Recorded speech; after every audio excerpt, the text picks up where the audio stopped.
c'est l'heure des devoirs de vacances. Oh non, maman, t'avais dit pas cette semaine. Est-ce que chez vous ça se passe comme ça? Parce que chez moi, c'est ça tous les ans. Et là, le mois de juillet va bientôt se terminer, on va rentrer au mois d'août et il commence à y avoir urgence pour s'y mettre. Enfin, peut-être que c'est ce que vous pensez chez vous. Et si chez vous, c'est la réponse plutôt ah oui maman, tout de suite, on s'y met d'ailleurs, j'ai déjà fini mon livret, peut-être que ce webinaire n'est pas pour vous et que vous pouvez partir directement à la plage. Si chez vous c'était plutôt ce qu'on a décrit au départ, alors restez parce qu'on a invité Marie-Laure Lelourec. Marie-Laure qui est directrice de l'enseignement à distance de Globe Educate. Globe Educate, ça vous dit peut-être rien, sauf si vous nous suivez régulièrement. Mais si jamais je vous dis Atmer, si jamais je vous dis Cours-Sainte-Anne, Legendre, alors là vous me dites bien sûr et vous comprenez tout de suite pourquoi Marie-Laure est l'experte qu'il nous faut aujourd'hui pour parler des devoirs de vacances version Zen. Alors Zen déjà, on va nuancer, hein, c'est ce que tu me disais Marie-Laure, pour préparer ce webinaire.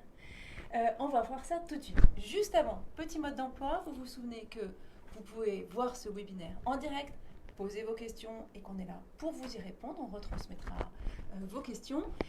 Et que si jamais vous avez des amis qui galèrent, que vous les avez entendus se plaindre qu'avec leurs enfants c'était pénible ou qu'elles se posaient des questions sur les devoirs de vacances, surtout taguez-les, elles vous en seront reconnaissantes. Alors, première question, Marie-Laure. En général, et particulièrement dans cette année un peu particulière, les devoirs de vacances, pourquoi faire? Alors, j'ai envie de dire que chez nous, on a trois grands cas de figure qui s'expriment notamment ces dernières semaines.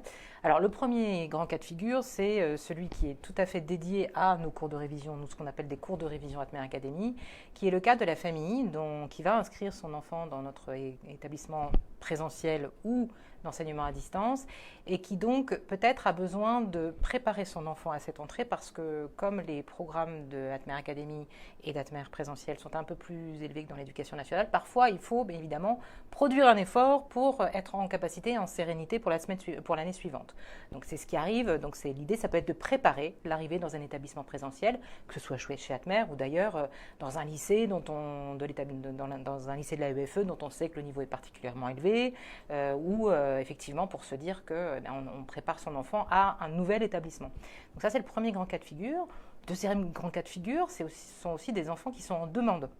C'est-à-dire que oui, il y a des enfants qui détestent les cahiers de vacances, mais il y a aussi l'enfant qui demande à ses parents qui s'ennuient dès qu'il quitte l'école et qui a envie de faire quelque chose d'été. Et donc là, il peut aussi arriver qu'on ait des enfants qui soient en demande et à qui on répond là-dessus. Bon, et puis cette année, plus que n'importe quand, il y a évidemment l'objectif de compléter le programme de l'année scolaire en cours. En cas de doute, soit sur le niveau, parce que parfois, effectivement, on ne sait pas bien ce qui était attendu en fin d'année pour certains niveaux de classe ou pour certaines écoles, ou pour consolider les bases. Mais dans tous les cas, je pense que c'est un élément de réassurance pour les familles aussi, de se dire, ok, d'autant plus pour les élèves de primaire sur lesquels le parent va être sollicité pour transmettre et pour accompagner ce devoir de vacances, eh bien, c'est aussi un moyen de vérifier, de se rassurer sur le niveau de son enfant et sur sa capacité à intégrer la classe supérieure en toute sérénité. Voilà, je dirais que c'est les trois grands cas de figure. Et selon ces cas de figure, quel rythme? Moi, j'ai des souvenirs de petits cousins qui travaillaient comme 2 heures, 3 heures par jour. Ouais.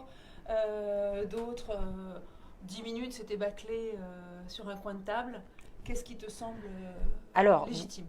Alix, en réalité, c'est vrai que ça dépend énormément de l'enfant, mais nous, ce qu'on recommande sur les élèves de primaire, en particulier les tout petits, c'est de ne pas dépasser 1 heure par jour. Très honnêtement, pendant les vacances, c'est suffisant, d'autant plus que quand nous, généralement, on a des modules qui couvrent à la fois le français et le calcul, et on dit que sur 4 à 5 semaines, il vaut mieux faire 1 heure par jour pendant 4 à 5 semaines que se précipiter à la fin et en préparation de rentrée et vouloir absolument faire 3-4 heures par jour, en prenant le risque que l'enfant n'ait plus envie et que justement, on ne favorise pas l'apprentissage à ce niveau-là. Donc il vaut mieux une bonne petite heure par jour pendant 4 à 5 semaines. Ça, c'est parfait pour les élèves de primaire. Et pour les élèves de collège, les programmes en général, en tout cas tels qu'on les a conçus nous, et qui intègrent des devoirs à envoyer à la correction, 1 fois par semaine, ce sont aussi des programmes sur 4 à 5 semaines. Et là, on dit à peu près entre 5 et 7 heures de travail par semaine, par matière. En général, un enfant va plutôt suivre une ou deux matières, rarement les deux. Donc, il va suivre le français ou les mathématiques d'entrée en classe supérieure. Et là, on dit à 5 à 7 heures de travail par semaine. Voilà. Et alors, je t'entends dire les systèmes avec correction, c'est-à-dire où on envoie sa correction. Quel est l'avantage de ces formules-là par rapport au corrigé collé à l'arrière du cahier? Alors, d'une part, il est toujours extrêmement important pour les enfants d'avoir un feedback sur leur travail. En particulier quand, j'ai envie de dire, ils travaillent pendant les vacances et donc que ça leur coûte un petit peu de temps de travail. Donc, le fait d'avoir le retour d'un enseignant, c'est toujours important. D'autant plus que le corrigé type, c'est très, très intéressant, mais quand on est en particulier sur des devoirs de français de collège, le retour d'un enseignant avec les axes de progression, etc., c'est toujours plus intéressant et on va vraiment être dans quelque chose de beaucoup plus personnalisé qu'une autocorrection finalement. Donc c'est presque plus motivant. Ah oui, pour l'élève, c'est plus motivant, c'est certain. Ok. Alors, là, je vois bien l'intérêt de le faire. Est-ce que tu y vois quelque chose aussi de particulier cette année? Oui. Je me disais, d'habitude, moi, c'est le moment qui me permet de comprendre le niveau de mes enfants. Parce que, voilà, maman qui bosse, je suis ça un peu de loin. Et pendant les vacances, je retrouve le niveau, enfin, je comprends mieux où est-ce qu'ils en sont. Là, cette année, je dois dire que je suis assez au point, plus que d'habitude, sur le niveau de mes enfants. Mais qu'est-ce que tu y vois d'autre? Alors, je pense effectivement que les parents ont été sollicités plus que jamais pour accompagner leurs enfants cette année. Ce qui est plus difficile pour eux, je pense, parce que ce qu'ils savent, c'est que ce qu'on leur a demandé de transmettre à leurs enfants, en particulier donc quand les établissements étaient fermés, ce sont eux qui l'ont transmis. Donc ils savent où ils en sont. Ça ne veut pas dire qu'ils savent que l'enfant a acquis le programme. Puisque bien évidemment, en tout cas le programme attendu pour un certain niveau de classe. Puisque bien évidemment, on s'est arrêté là où l'enseignant avait arrêté d'envoyer des devoirs. Donc moi, j'y vois le fait d'avoir effectivement, j'ai envie de dire, un référentiel de cours de révision d'été qui permet de se dire, ah oui d'accord, donc on est allé jusque-là, ou alors cette notion on ne l'a pas vue, ça peut avoir de l'intérêt, encore une fois, afin de se rassurer. Parce que dans la majorité des cas, les enseignants ont quand même fait un travail important pour justement être en capacité de transmettre et de faire en sorte que les enfants soient au niveau et puissent effectivement avoir les notions attendues pour la rentrée prochaine. Mais bon, voilà, ça permet aussi d'évaluer et d'avoir un référentiel là-dessus. Alors, une fois qu'on a bien posé l'intérêt de ces fameux devoirs de vacances, reste ce qui pour moi est la grande question, comment est-ce qu'on les motive? Comment est-ce qu'on fait pour que ce ne soit pas la galère quand on appelle les enfants au moment des devoirs de vacances? Alors déjà, je pense que les enfants ont compris que cette année, ils avaient vécu une année particulière. Donc, ils sont très intelligents. Donc, je pense qu'en leur expliquant que ce qu'on va faire avec eux cet été, ça a vocation à leur proposer une rentrée plus sereine, à les mettre peut-être en facilité par rapport aux nouvelles notions qu'ils vont aborder.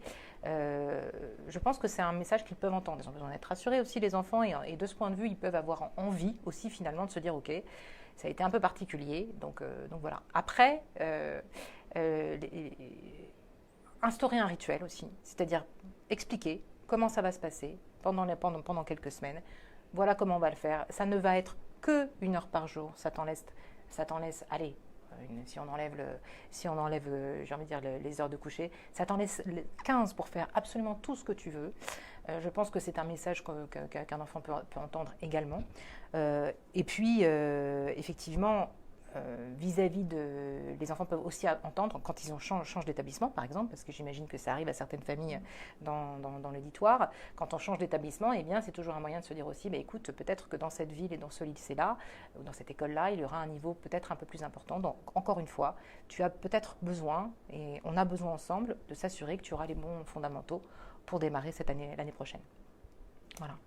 Ok, et si vraiment ça bloque? Alors, si vraiment ça bloque, il y a j'interprète ta question de deux façons. Il y a soit ça bloque, ce matin, je n'ai pas envie de travailler. Ça, c'est le premier blocage. Ok, je comprends, tu n'es pas en forme ce matin, tu as mal dormi, tu n'es pas en forme. Donc la séance d'aujourd'hui, je suis d'accord pour qu'on la reprogramme. Qu'est-ce que tu penses de redémarrer peut-être par une plus courte séance ce soir, comme ça on n'aura pas totalement annulé la séance de la journée, ou on reprend demain matin, mais on y passera peut-être un tout petit peu plus de temps. Ça ne sert absolument à rien d'insister, on le sait, on est tous parents, ça ne sert à rien d'insister, quand ça ne veut pas, ça ne veut pas. Et puis aussi, la deuxième interprétation que j'en fais de cette question, c'est est-ce que ça bloque, si ça bloque parce que c'est une question de notion, c'est-à-dire que c'est une notion qu'il ne comprend pas ou qu'elle ne comprend pas, eh bien à ce moment-là, très souvent, ça peut être lié à une lacune antérieure, que ce soit en français ou en mathématiques d'ailleurs, et qu'il s'agit là pour le coup d'aller solutionner un peu avec des méthodes qui sont très simples aujourd'hui. On a énormément de ressources sur le net pour se dire ok, je vois que le complétement d'objet direct n'a pas été acquis du tout. Eh bien, tout le monde a un petit livre de grammaire dans ses placards ou quelque chose qui permet de se dire ok, je vais rattraper cette notion-là et puis ça sera beaucoup plus simple pour passer à l'étape suivante en termes de grammaire. Voilà. Et puis effectivement pour les secondaires, l'idée c'est aussi d'être en disponibilité quand ils ont une difficulté. Je pense que là, on est dans une période où il ne faut pas limiter l'accès aux ressources en ligne parce qu'il faut leur dire mais non mais voilà, on peut très bien les chercher ensemble. Regarde, voilà, j'ai cette vidéo qui peut t'aider ou cet article là ou cet exercice en ligne qui peut t'aider à te débloquer. Je pense qu'il ne faut vraiment pas hésiter en cette période-là. Bon, l'écran, évidemment, on essaie de le limiter au maximum, mais quand c'est pour débloquer une notion, c'est vraiment important. Donc, éventuellement, on reporte, on essaie de comprendre si jamais c'est exactement un blocage de « je suis fatiguée » ou un blocage de « absolument en fait, j'y arrive pas ». Et là, on remonte. Ça peut nous emmener très loin quand même de remonter. Oui, absolument. Ça peut nous emmener loin, mais en même temps, c'est absolument nécessaire parce que s'il bloque avec vous, s'il bloque avec le parent sur une notion de cours de révision, ça veut très certainement dire qu'il va bloquer sur d'autres notions à suivre. Donc, on ne peut pas, laisser une lacune exister, forcément, ça prépare une difficulté à venir pour l'enfant. Donc, zen et en même temps vigilant. Exactement, c'est ça. Bon, et puis, j'ai envie de dire, très souvent, on se rend compte qu'effectivement, l'enfant a déjà acquis la très grande majorité des notions. Et si ce n'est pas le cas, eh bien, dans ce cas-là, il faut prendre des dispositions. Mais de toute façon, il ne s'agit pas non plus de faire la petite tique de l'autruche en se disant tout va bien aller, tout va bien aller. Voilà. Donc, nous, on a vraiment tout type d'élèves. On a des élèves qui sont brillants, mais qui viennent d'écoles qui n'ont pas forcément vu toutes les notions. Donc là, il faut quand même s'assurer que cet enfant, qui va comprendre très vite, ne parte pas avec, j'ai envie de dire, un handicap par rapport aux autres. Et puis il y a aussi des enfants effectivement qui ont plus de difficultés ou besoin de plus de temps pour travailler, tout simplement, pour étudier. Et l'été, c'est aussi fait pour ça. C'est aussi fait pour avoir le temps d'étudier. En dehors du mois, absolument. Ce qu'on conseille, c'est qu'il faut absolument un mois de break. L'enfant a besoin absolument. C'est un peu question. Si on n'a rien fait en juillet, on ne culpabilise pas. Absolument pas. Au contraire, c'est parfait, c'est parfait. D'autant plus qu'avec la période qu'on a vécue sur le printemps, je pense que c'est important d'avoir ce break total. Donc non, au contraire, on conseille aux familles d'avoir effectivement une vraie période de vacances, au moins un mois pour les enfants. Voilà, et un mot de compassion, comme pour toutes les mamans qui travaillaient en juillet et qui ont retrouvé leur loulou pour avoir la joie de commencer les devoirs de vacances avec eux, ils vont être très contents de nous voir. Voilà, absolument. Mais c'est le rôle des mamans. Alors, on voit à peu près comment s'y mettre, comment débloquer. On a vu à quoi ça servait. Comment on choisit son éditeur de devoirs de vacances. De temps en temps, quand je vois au supermarché des cahiers de toutes les couleurs qui ont l'air très ludiques, je me dis ça peut être sympa. Est-ce qu'il y a un mais ? Alors le mais, il est lié à la question qu'on a traitée il y a quelques minutes, à savoir est-ce qu'il y a un retour d'un enseignant. Donc, c'est vrai que nous, on favorise cela, c'est-à-dire que nos cours de révision sont construits comme des programmes d'enseignement à distance. Donc, c'est vrai que nous, on favorise à la fois l'acquisition de contenu, à la fois un nombre d'exercices suffisants pour acquérir la notion, et en même temps, un retour de l'enseignant. En fait, c'est vraiment ça qui construit. Donc, nous, évidemment, on recommande plutôt ce format-là, parce qu'on considère que ça couvre le besoin de l'enfant, quel qu'il soit d'ailleurs, que ce soit un besoin de rappel, un besoin de consolidation ou un besoin de davantage d'exercices. Donc, j'aurais plutôt tendance, évidemment, je prêche un peu pour ma paroisse, j'en suis bien désolée, mais ça me paraît assez évident que nos programmes sont construits de cette façon-là. Et pourquoi? Alors, il y a aussi un contexte très particulier cette année, avec quand même de nombreuses familles qui choisissent notre cours de révision parce qu'elles envisagent éventuellement un enseignement à distance pour l'année prochaine. Pour l'instant, on a malheureusement une incertitude assez importante sur la façon dont les établissements vont réouvrir, quelles vont être les modalités, est-ce qu'ils vont pouvoir accueillir effectivement les enfants. Tout dépend évidemment des pays où on se trouve dans le monde.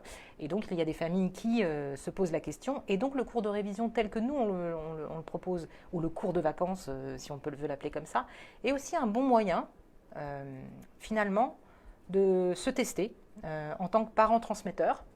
Alors, certaines familles l'ont fait tous les ans de façon un peu systématique, mais peut-être avec des outils qui ne sont pas tout à fait ceux-là. Mais là, si on se dit, OK, je veux parer à toute éventualité, si on a déjà eu cette idée et si on a envie d'aller dans cette direction, c'est un bon moyen de tester ses dispositions de parents à transmettre et son goût aussi pour le faire. Et pour les élèves plus âgés de secondaire, de tester l'autonomie, le goût de travailler seul. Certains l'ont exprimé très fortement à l'occasion du confinement. Nous, on a des enseignants de notre école présentielle qui nous ont dit, en fait, que, puisque les élèves avaient cours en Zoom, donc ils étaient en enseignement à distance avec des cours effectivement de visioconférence, et des enseignants nombreux nous ont dit, en fait, certains élèves qui étaient très peu actifs en classe et qu'on trouvait assez passifs finalement, se sont complètement révélés dans ce mode d'enseignement. Et se sont vraiment, révélés, oui c'est ça, ils ont vraiment donné le meilleur d'eux-mêmes. Et donc, ça veut bien dire qu'il y a certaines formes d'enseignement qui peuvent aussi convenir, pas à tous les enfants bien évidemment, parce que c'est important d'être à l'aise avec cette modalité d'enseignement. Tout ça pour vous dire que c'est aussi un moyen ce format-là de cours de révision, c'est-à-dire du rappel de cours, des exercices et des devoirs envoyés à la correction, ça permet aussi d'évaluer cela. Parce que concrètement, parce que moi j'en suis restée au cours Legendre d'il y a 30 ans, où on recevait une fiche qu'on envoyait par courrier à la fin de chaque semaine au correcteur. Alors, j'imagine que ça a changé. Oui, mais pas tant que ça, parce que donc déjà nous on propose des cours de révision sur Atmer Academy qui sont accessibles en ligne, mais c'est quand même un format papier puisque on demande aux élèves d'écrire, puisqu'on les prépare, comme ce sont des cours de révision, on les prépare quand même à des productions qui seront quand même proches de ce qu'ils auront à produire ensuite dans leur classe ou ou en enseignement à distance, peu importe. Et donc, j'étudie le cours, je fais les exercices accompagnés de mon parent et je télécharge les devoirs sur ma plateforme et ils sont corrigés en ligne par mes correcteurs. Mais voilà. Donc télécharger, c'est-à-dire j'ai écrit à la main, oui. J'ai imprimé. J'ai scanné, oui, j'ai imprimé, j'ai écrit à la main, je scanne et je renvoie. Voilà. Si ça rappelle des souvenirs de confinement aux parents, ce serait tout à fait un hasard. Et alors, je parlais du supermarché tout à l'heure ou de la librairie. Les cours de révision Atmer, on ne les trouve pas au supermarché, c'est sûr. Et non, nous avons nos propres éditions qui sont disponibles sur notre site. Donc les familles peuvent acheter le cours de révision directement sur notre site atmeracademy.com, très simplement. On clique sur le bouton inscription, on choisit cours de révision, on choisit la classe qui concerne son enfant, et puis c'est très facile. Et j'ai gardé le meilleur pour la fin. Vous avez vu qu'il y a 5 cours de révision à gagner pour ceux qui participent à cette émission. Pour ça, il suffit de nous écrire là, sur le fil Facebook en notant votre email et vous pourrez gagner un cours de révision pour votre enfant. Voilà, Marie-Laure, merci beaucoup. Est-ce que tu as encore un point à ajouter ? J'ai envie de dire que voilà, je pense qu'il y a... moi, ce que j'entends de ce que me disaient aussi les directrices pédagogiques sur les cours de révision, que parfois elles imposent aux enfants qui rentrent chez nous en classe, c'est qu'elles me disent qu'elles voient vraiment une différence entre ceux qui l'ont fait et ceux qui ne l'ont pas fait. C'est-à-dire que c'est un véritable tremplin et que très souvent les parents disent « mais heureusement qu'on l'a fait ». Voilà, donc je pense que 1 heure par jour, c'est peut-être un effort important pour certains, mais ça peut vraiment valoir le coup. Ça peut vraiment valoir le coup. En restant zen, bien entendu. Et bien nous voilà remotivés. Merci beaucoup Marie-Laure Lelourec Merci Alice. de Globe Educate. Pour nos lectrices, d'abord vous vous souvenez que vous pouvez taguer vos amis. Si vous avez rejoint un cours de route, n'hésitez pas à taguer vos amis dont vous pensez que ce sujet pourrait les intéresser. Elles pourront aussi retrouver ce webinaire pendant 1 an sur le site Femmes Expat. Et enfin, cette année est quand même particulière pour les expats. Il y a ceux qui sont en vacances en Bretagne là. Et c'est tant mieux, mais il y a quand même une grande partie des expatriés cette année qui sont restés dans leur pays. Donc, on continue nos activités pendant tout l'été, que ce soit des cafés. Donc, vous avez tout un programme de cafés qui va s'afficher dans le fil du webinaire. Et notamment, parce que c'est en lien avec ce qu'on vient de voir, il y a un café fin août, un mercredi, qui sera en fait plutôt un goûter pour les enfants qui changent d'école. Donc si jamais votre enfant est concerné, il aura fait des bonnes révisions évidemment, mais il aura aussi un café pour retrouver d'autres enfants dans la même situation et pouvoir échanger sur ses envies et peut-être sur ses inquiétudes. Très bel été à tous et à bientôt, au revoir.